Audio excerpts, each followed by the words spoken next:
If you have a smart speaker, you have access to the entire world of NPR and St. Louis Public Radio. All the latest news and all the captivating stories. Activate our voices with yours by telling your smart speaker to play St. Louis Public Radio. From St. Louis Public Radio. This is the Politically Speaking Hour on St. Louis on the Air. I'm Jason Rosenbaum. Welcome to the Politically Speaking Hour on St. Louis on the Air. I'm Jason Rosenbaum. Later in the hour, we'll talk with BiState Development President and CEO Taulby Roach about the demise of the Green Line MetroLink expansion, which would have expanded light rail to parts of North and South St. Louis. We'll also discuss why his mass transit agency is looking at bus rapid transit as an alternative. But first, it's been a really busy week in national and regional politics. Congress failed to prevent the government from shutting down. Democratic leaders like Illinois Governor J.B. Pritzker are sounding the alarm about President Donald Trump sending troops to American cities.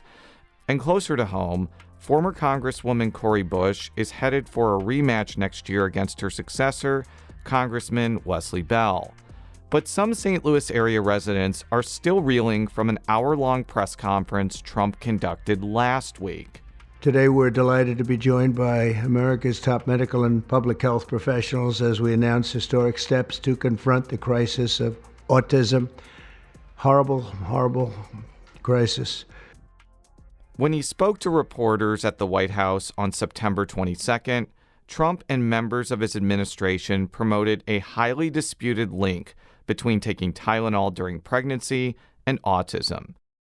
Despite having no medical training, Trump extolled women to, quote, tough it out without Tylenol, except in the cases of emergencies.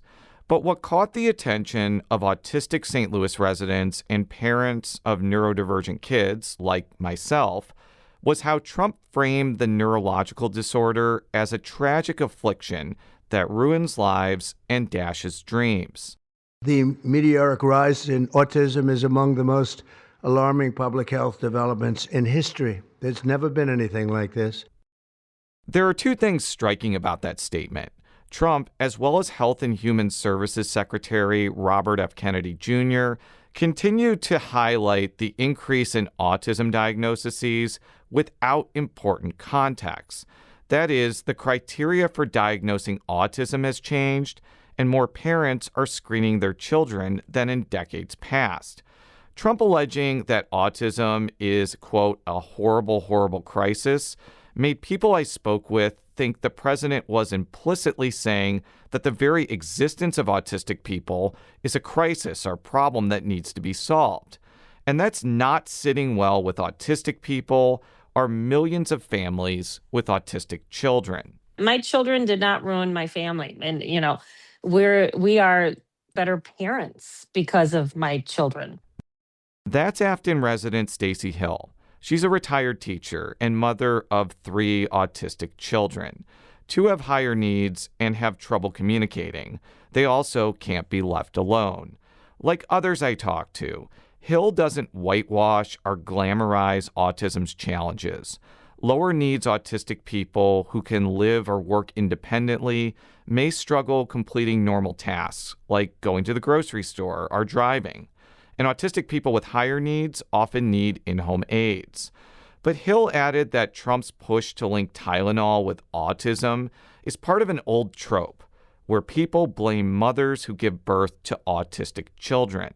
That's what happened decades ago, when some doctors pushed the now discredited theory that autism appeared in kids whose mothers were cold or uncaring toward them. I mean, even more with just the Tylenol thing. It's what should you be afraid of? Autism is a horrible thing. It destroys families. Boom. People are now afraid of it. And now you have something then for them to blame for it. St. Louis County resident Lila Novakowski had a fairly similar reaction to the press conference. I watched a good bit of it, and then I had to take a break. Nowakowski has autism and is the parent of autistic children. She's also the owner of We Rock the Spectrum, a Fenton-based business where neurotypical and neurodivergent kids can ride on a zip line, design arts and crafts, and just have a great time. As we talked while sitting cross-legged on We Rock the Spectrum's dark blue gym mat, Nowakowski stressed that Trump and Kennedy are not helping the public understand the complexities of autism. The sad part is that autism, I think because it is so misunderstood, and there's so many different voices in this, it becomes this sort of boogeyman in the closet, it feels sometimes. When in fact, our sensory world is rather quite lovely and beautiful, and the kids that we work with, whether they're verbal or nonverbal, once you actually get to know them, you realize that these are incredible humans navigating a world that was not designed for them. And while James Turner III was disturbed by the press conference, he wasn't necessarily surprised. Turner is well-versed in state and national politics. He's a legislative aide at the Missouri Capitol and often writes incisive articles about the Show Me State's disorienting political culture. They're putting out information about autism that is misleading, but also characterizes it as something that's inherently negative to have.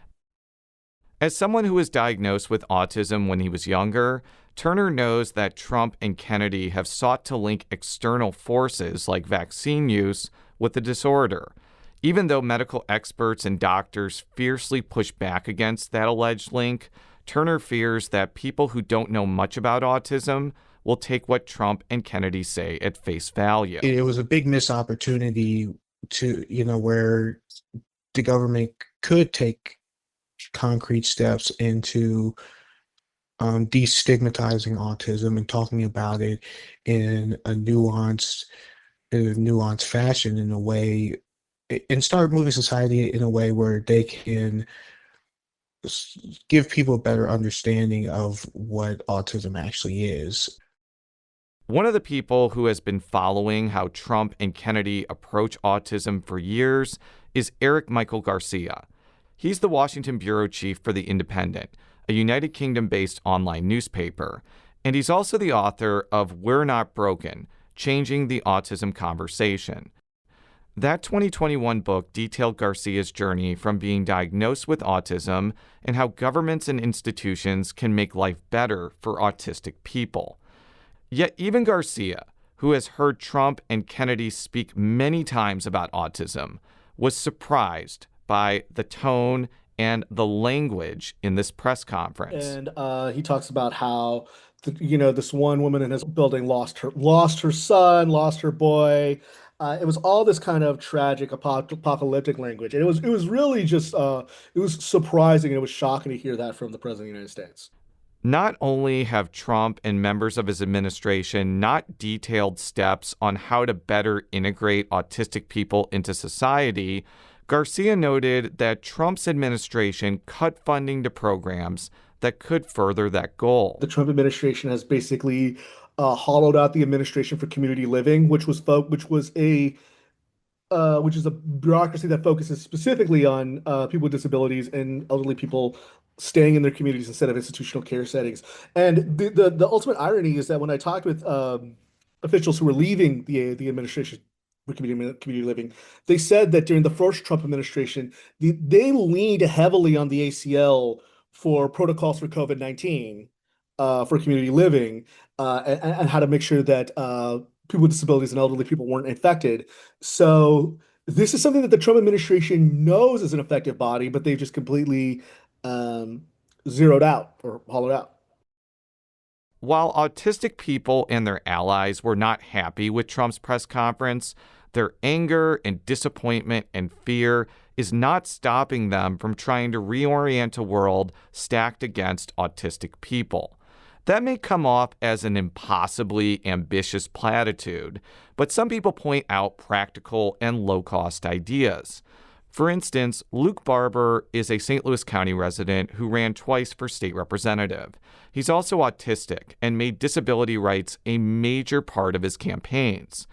Barber says that businesses could try to accommodate autistic people by dimming their lights or not playing loud music. That, he said, could make it easier to complete essential tasks like shopping for groceries. The aisles aren't big enough in the grocery store, or the super bright lights that are almost blinding kind of level brightness. I also suffer from migraine symptoms. The super bright lights is enough to almost cause me to have a drop attack. Becca and Mike Vitale live in Sunset Hills. They're the parents of a 4-year-old who is nonverbal, but is able to communicate with the assistance of a special communications device. Becca Vitale says that one thing that governmental and civic leaders could do is normalize how people need what's known as AAC devices to communicate. I guess what I'm saying is, of course, it's challenging. It's not like every day's roses, but it's just the reality of the world and living in a neurodiverse world full of different kinds of people. So instead of focusing on what the issues are, we should instead focus on how we can be more accepting and accommodating to people that operate and communicate in a different way other than ours. Matt Vitale says that political leaders such as Trump also need to be cognizant about how they characterize and describe autistic people. He says that the tone of the press conference was so unserious that it may have caused even well-meaning critics of the president to go on the wrong track. I want autism to be in the spotlight, but not the way it is. Now people are making memes about being a Tylenol American and all these different kinds of things. And, I don't think people are intending to be hurtful. I think they're kind of intending to push back, right, on Trump and on the narrative. But I don't think there's a realization that, there's actually families that this is impacting. And I think that's what's the most disappointing thing. The one lingering question from Trump's press conference is whether it's just a blip on the radar or inflicts long-term damage. Garcia, the author of We're Not Broken, Changing the Autism Conversation, worries about the people who are not as attuned to the nuances of autism. People hear what the president has to say, even if they may not necessarily have voted for President Trump. They are going to take what he says at face value, because you should be able to listen to what the government says and give accurate and expect that it will disseminate accurate information. You should be able to rely on that. And I worry that it's going to lead to a lot of people fearing autism instead of focusing on, okay, what are the best ways we can support autistic people? Back on the blue mat at We Rock the Spectrum in Fenton, Nowakowski says she's trying to take a glass half full approach to the impact of Trump's press conference. She says it may showcase the importance that autistic people find those that can help and protect them. I think the one thing that I love about owning this space is that you start to realize how important community is for an autistic person. The reality is it's always going to be something. There's always going to be something that comes at you. But if you have community and you have people, whether they're autistic or not, whether they're just friends, whether they work in the space, whether they're teachers, whether whoever they are, however they come into it, they become your protective barrier.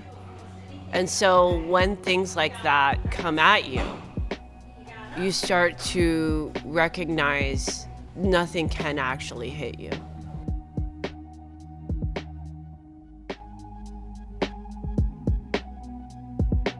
We need to take a quick break, but when we return, we'll talk with BiState Development President and CEO Taulby Roach about the demise of the Green Line MetroLink expansion.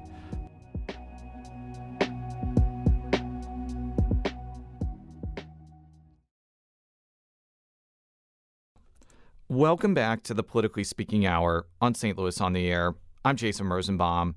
Some St. Louis public transportation enthusiasts have for years pushed for an expansion of the light rail service known as MetroLink, particularly a line that goes to North and South St. Louis. And what was a pipe dream a long time ago seemed more realistic after 2017. That's when voters approved a sales tax increase that was marketed to residents as a means to pay for MetroLink expansion. And eventually, then St. Louis Mayor Tishaura Jones backed what was known as the St. Louis MetroLink Green Line, which, if built, would have seen a street-level light rail train connecting Jefferson Avenue, Chippewa Street, and Fairground Park. When she was on the Politically Speaking Hour on St. Louis on the Air last year, Jones said expanding MetroLink to North St. Louis was a priority. Well, I want to keep my promise to the people in North St. Louis. We started collecting money in this tax and told them that we would build them a MetroLink, and to build them bus rapid transit would not be keeping our promise to them. Flash forward to late last month, and the Green Line seems all but dead. St. Louis Mayor Kara Spencer pulled the plug on the project, saying in a statement that the Green Line likely wouldn't get federal funding critical to its construction. And instead, she'll be pursuing what Jones talked about in that clip, bus rapid transit. That's a term used to describe, among other things, dedicated lanes for buses. And while Spencer's announcement was a blow to MetroLink expansion proponents, it received a warm welcome from Carla Alexander. She's on the advisory board of the Jeff Vanderloo Neighborhood Association. And outside her home in the neighborhood yesterday, she said residents did not like the idea of a noisy light rail system in their neighborhood. Major concerns with the light rail running street level in front of homes. That was our biggest thing. The safety factor and just, stepping out of your front door, can you imagine? We couldn't. And so that was just the biggest problem for us, because we felt that even with our historic districts, we have a historic district in the South, Lafayette Square, they have a historic district. JBL, we have 2 national, historic districts, and we felt that our older homes would be compromised. We were given no kind of, satisfaction as to if our foundations, or structural damage were to happen. We didn't get any kind of confirmation or anything from BiState Metro to say, okay, we got you. If something happens, we're going to take care of it. So, no, that wasn't acceptable, running street level light rail.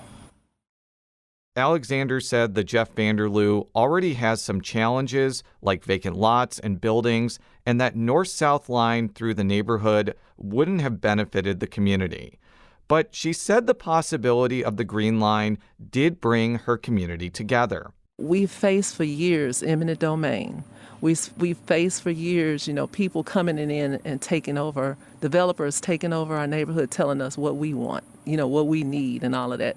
So this lesson learned hopefully can continue to say, don't just say you listen to the community and you've had these meetings and everything. You need to do what the community is saying. If it's community-led, community-driven, then mean it.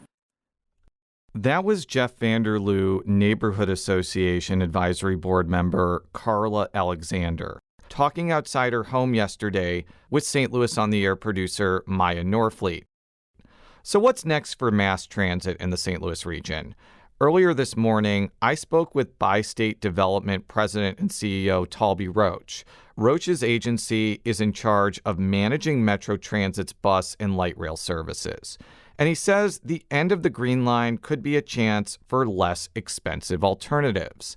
I first asked Roach what the public's reaction has been since Spencer announced the cancellation of the Green Line project. I think it's been reasonable, right?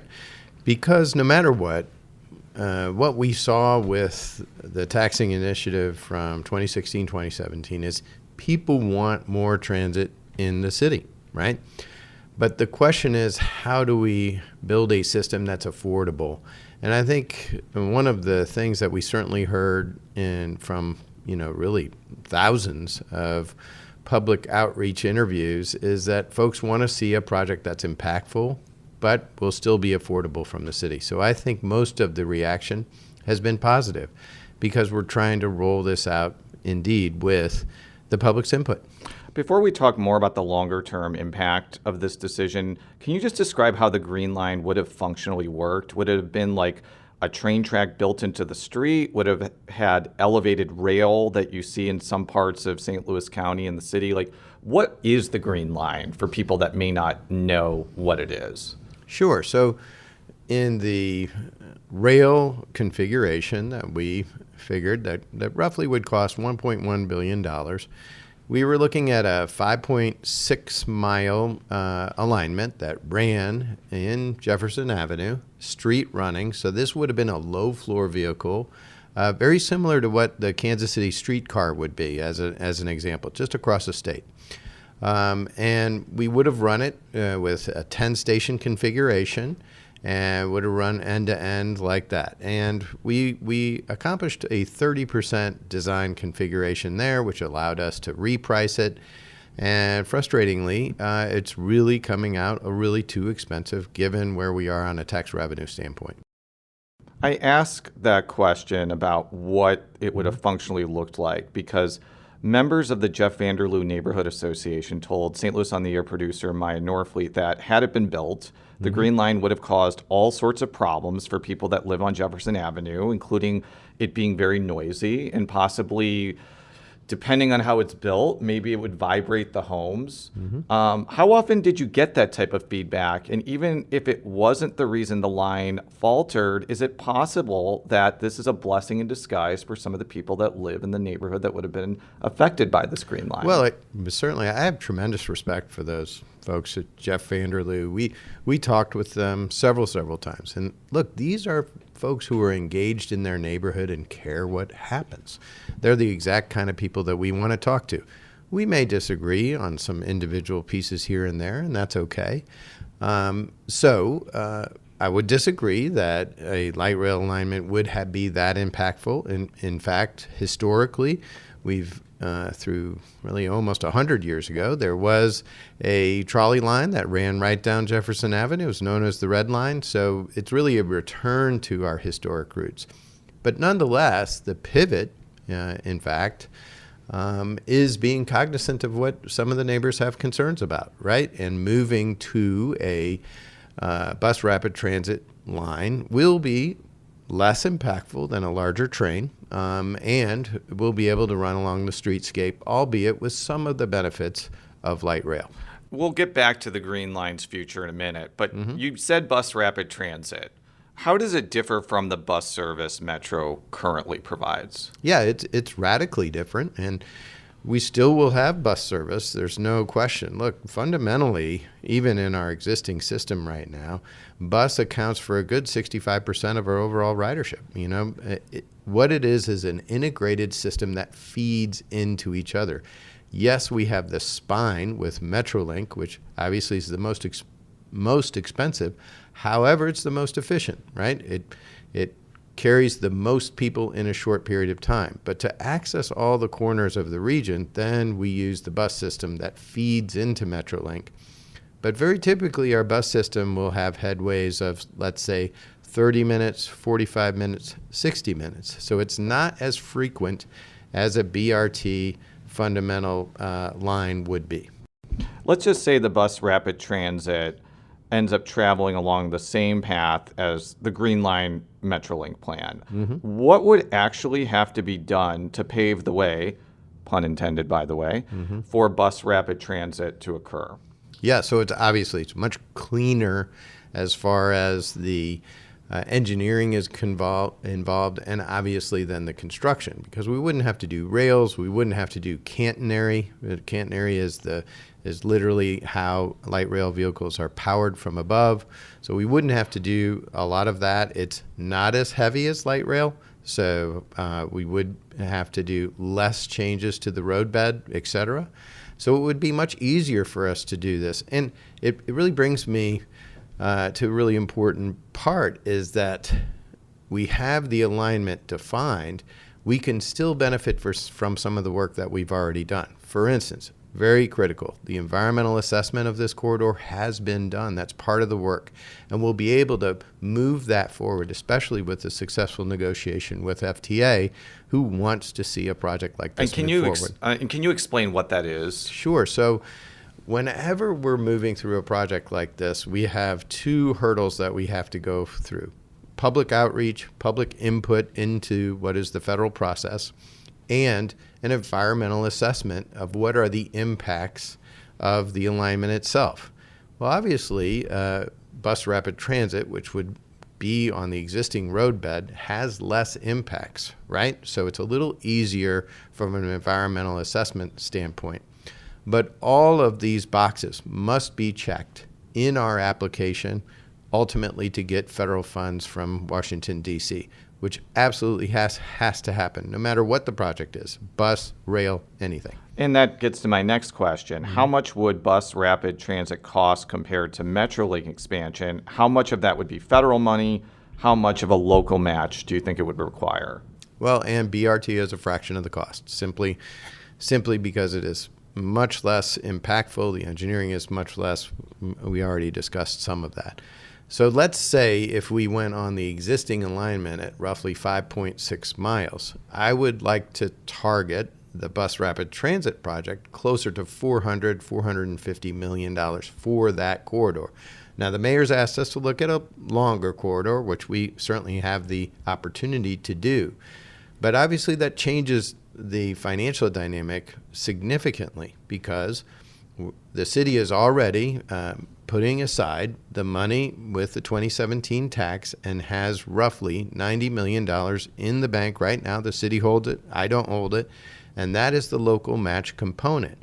So if we were looking at an 80-20 split, which is very typical from a federal capital investment grant, which we would be submitting for, the fundamental financial feasibility looks stronger because there's a greater local match capacity within our application. Has there been any indication that the Trump administration is interested in funding bus rapid transit or any mass transit programs at all?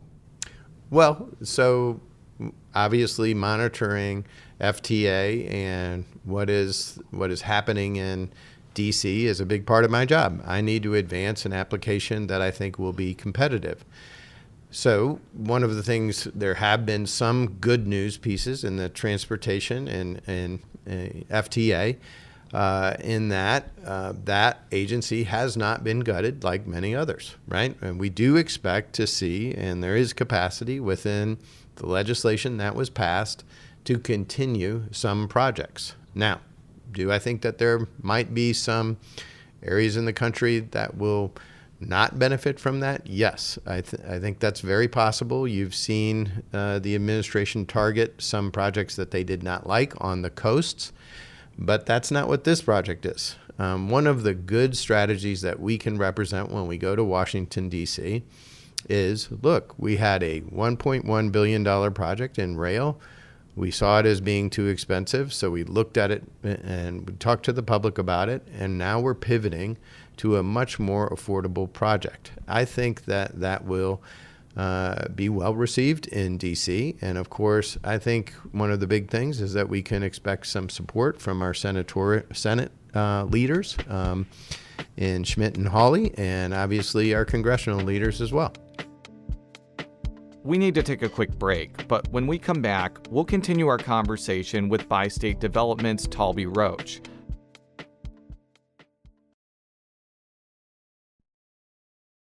Welcome back to the Politically Speaking Hour on St. Louis on the Air. I'm Jason Rosenbaum. Let's return to my conversation with BiState Development's Taulby Roach. Before the break, Roach shared his reaction to the end of a proposed plan to expand MetroLink.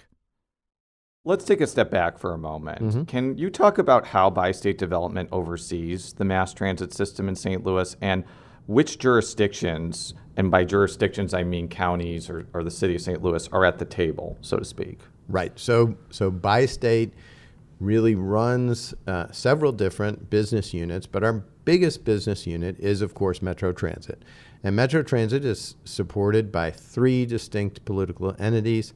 That's St. Clair County in Illinois, the city of St. Louis, and St. Louis County. And roughly by percentage, St. Louis County is about 55 to 60%, and then the remaining 40% is split pretty evenly between the city and St. Clair When County. you say the percentage, you mean the funding that those jurisdictions put in? That's right. Funding and essentially service, which are parallel. Now, we know that this north-south line for MetroLink is not on the table, but what about other MetroLink expansions? Are there any areas of Missouri or Illinois that could benefit from that expansion, or is it going to run into the same problem that it's just going to be too expensive and not be able to get federal funding? Well, one of the things that Illinois is doing right now, really St. Clair County Transit District in partnership, is they are expanding MetroLink out to Mid-America Airport right now. One of the reasons why that expansion is less expensive to build right now is that they are seeing the future really in advance, where right now, it might be a little early and they don't command the ridership for that extension right now, but because we are developing that extension right now, before there's a lot of parallel development, it's just cheaper to build, right? So we're building the infrastructure in advance, which then should be a catalyst for the development of that airport. So whenever there's better access at a transportation node like that, and a great one in Mid-America Airport, we think it's a good opportunity. And I really think that the political leaders, in particular Mark Kern, is kind of looking to the future. He may not see the benefit ultimately of that airport. That may be generations away, but they're seeing where they want the future of St. Clair County to go. I know this may seem fantastical given the political leadership of both of these places, but just from a functional standpoint, let's just say voters in St. Charles or Madison County, Illinois, decided that they wanted bus service or they wanted MetroLink. What exactly would they have to do to join with the other three jurisdictions? They got to pay for it. It's just that simple, right? I do not run service for free.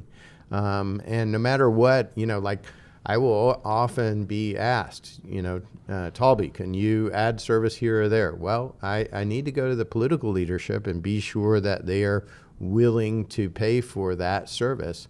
And that's why we regularly review, for instance, with the Board of Aldermen and a budgetary standpoint, or with the St. Clair County Transit District, or of course with the County Council. And we will give reports on how ridership is going, and we'll make those decisions together. So you mentioned the County Council. Mm-hmm. I have had the pleasure of going to County Council meetings for well over a decade on and off. It has been one of the greatest experiences of my life. And one of the ongoing tensions that often revolves and one of the ongoing tensions I usually see between council members and MetroLink leadership is there's this feeling that St. Louis County is getting deprioritized for things like the Green Line project. Can you maybe talk about that? Because I'm sure there are going to be a lot of St. Louis County residents who are listening to this, and they may not use MetroLink as much as people in the city, but they probably want to know where their tax dollars are going toward. Sure. So that's a normal look. I see you almost every Tuesday, especially during budget season, when I am there and talking to the county council. Quite frankly, I think our relationship with the county council is a very good one. They ask us hard questions, ask me hard questions, as they should, because they're representing the taxpayers and want to be sure they're getting their bang for their buck. But there's no question, Jason, that I am challenged with running a public asset that goes over political boundaries, and that's difficult, right? So one of the most common modes of travel right now, especially on MetroLink, and I take MetroLink in the morning very typically. I take a very early train. I take the Skinker train. So think of that. I take the Skinker train at like 6:30 in the morning. I'm going in. And when I look at the train going west, right, typically I have a lot of citizens who are going to the west at that time, at 6:30. Where are they going at 6:30? Well, every single one of those people are going out to St. Louis County, if you imagine that I'm at Skinker. So that means that those are city people who live in the city but working in the county. That is how our region will work. And you're right, I need to translate that policy initiative, how important transit is to the county, to those county council people and have them understand what does transit mean to the economic vibrancy all the way out to the county. One of the other ongoing challenges you often hear at a county council meeting is safety on MetroLink. And MetroLink has changed several platforms and introduced turnstiles. What can you say about what effects that has on safety and how they've worked so far? Because it is a new thing that I think the public is probably getting used to. Yeah, I mean, so one of the initiatives that we have just tattooed into how Metro Transit is going to work is that we will pivot off of safety and security, period, hard stop. And one of those has been the very exciting program called the Secure Platform Project, which is a $52 million project involving gating the entire system, but also tremendously effective real-time camera center, which is in place right now and operating. This entire security system will be finished in January of 2026. Very excited for this rollout. But Jason, what's really exciting about a project like this, it doesn't just make MetroLink safer, it makes our whole region safer. And let me give you an example of that. We regularly partner with all 3 police jurisdictions, and we get video requests having to do with crime, even people who may be lost, that aren't even on our system. But because we have these video assets, we are able to, for instance, solve crime and make the communities around MetroLink safer. It's a tremendous asset. It's not that complicated either, right? It's fundamental, regular, good community policing. And we put that into a fundamental element of the design of MetroLink. Very proud of that. What we've done is we've listened to what the public wants, and I think we're going to pursue it. So I've read some articles about how the new gates have at times had some kinks that had to be worked out. Why has that been a problem, and what's being done to make sure that those systems work more efficiently? Well, no matter what, look, I have 39 MetroLinks to retrofit those stations, and we have thousands of people moving through those gates. So no matter what, there's always going to be some things that we should tune and work around to be sure that it can work as best as we can. One of the things, Jason, that I really need to do with running a public asset like this is I always need to be looking for consensus, right? So I need 90% agreement. I'm not going to get everybody who will agree with everything that we do, but I'm going to get the majority of people to agree with it. Will there occasionally, will I have a bus driver who has a bad day that I got to deal with? Sure, that happens. Will I have a gate that doesn't always work perfectly? Yeah, that'll happen, but 90% of the time they will, and most of the time I'm out in the public representing the great work that the men and women of Metro Transit do, including our security teams who are out there making their community safe. I'm really proud of the work they put in. So my final question for you is going back to my flippant remark about 2085, because I am interested to hear your perspective on what do you think the long-term planning for Metro Transit will be 20, 30, 40 years down the line? And how do you think transportation will be different compared to what we have today? Also making clear that we can't predict whether flying cars will finally be available in 2085. Well, one of the biggest things is you just can't be static. You can't put your feet in concrete. And as an example, we had an open design concept with MetroLink, right? And what the public was telling us is that it wasn't working, right? So we had to change our thinking of that fundamental transportation asset and put security where the public wanted. And the reason why I want to use that example is that I was certainly an adherent to the open system at one time, and it took some time to change the thinking along with the public on it. And what I would ask everyone to see is that, look, see how the playing field changes, see how our community changes, and our transportation should change around that. It's literally the fabric of the communities that we have.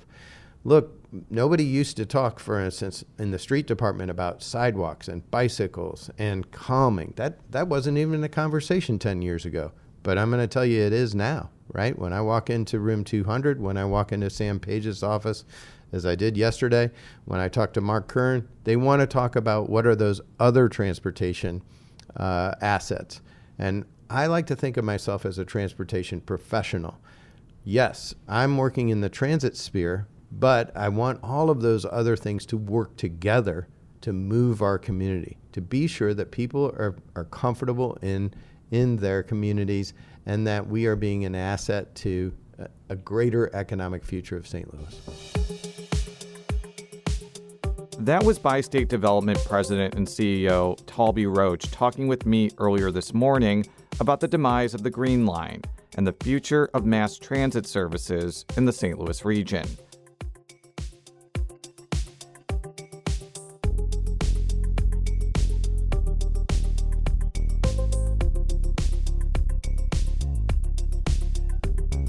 The Politically Speaking Hour on St. Louis on the Air is produced by Jason Rosenbaum, Alex Hoyer, Emily Woodbury, Danny Wissentowski, Maya Norfleet, and Elaine Cha.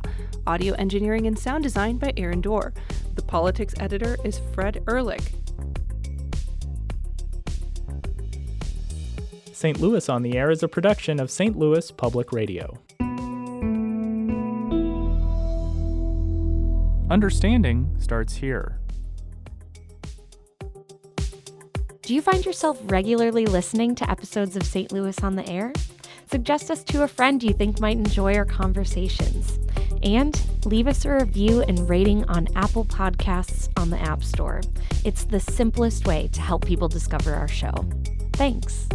St. Louis Public Radio is a member-supported service of the University of Missouri St. Louis.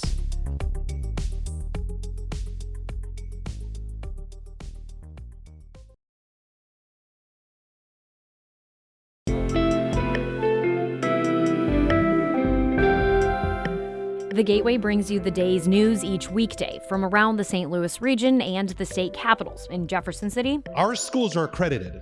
We don't need this bill. And Springfield. How many more years must pass before lawmakers see time is of the essence? I'm Abby Larico. Join me each weekday for The Gateway on the STLPR app or wherever you get podcasts.